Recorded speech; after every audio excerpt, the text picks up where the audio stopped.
Msije mkadhani kwamba wakati wa awamu ya kwanza palikuwa hapana rushwa.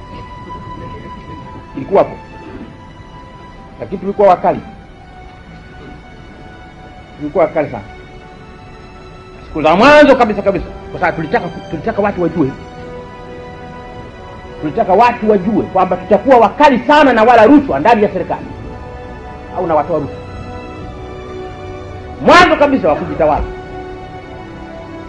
Tulitaka kila mtu ajue. Tukapitisha sheria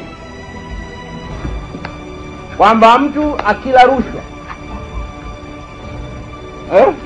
kiongozi wetu unakula rushwa.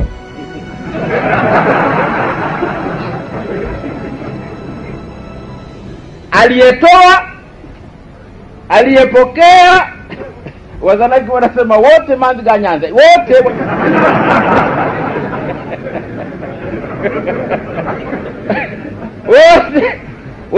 watapata msukosuko.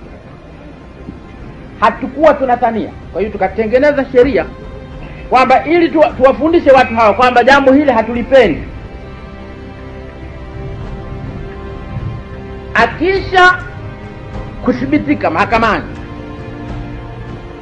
kwamba kala rushwa, akisha kuthibitika mahakamani kwamba katoa rushwa, hatukumwachia hakimu uamuzi wa adhabu. Tukasema atakwenda ndani muda usiopungua miaka 2, atapata viboko 24, 12 siku anaingia, 12 siku anayotoka, akamwonyesha mkewe.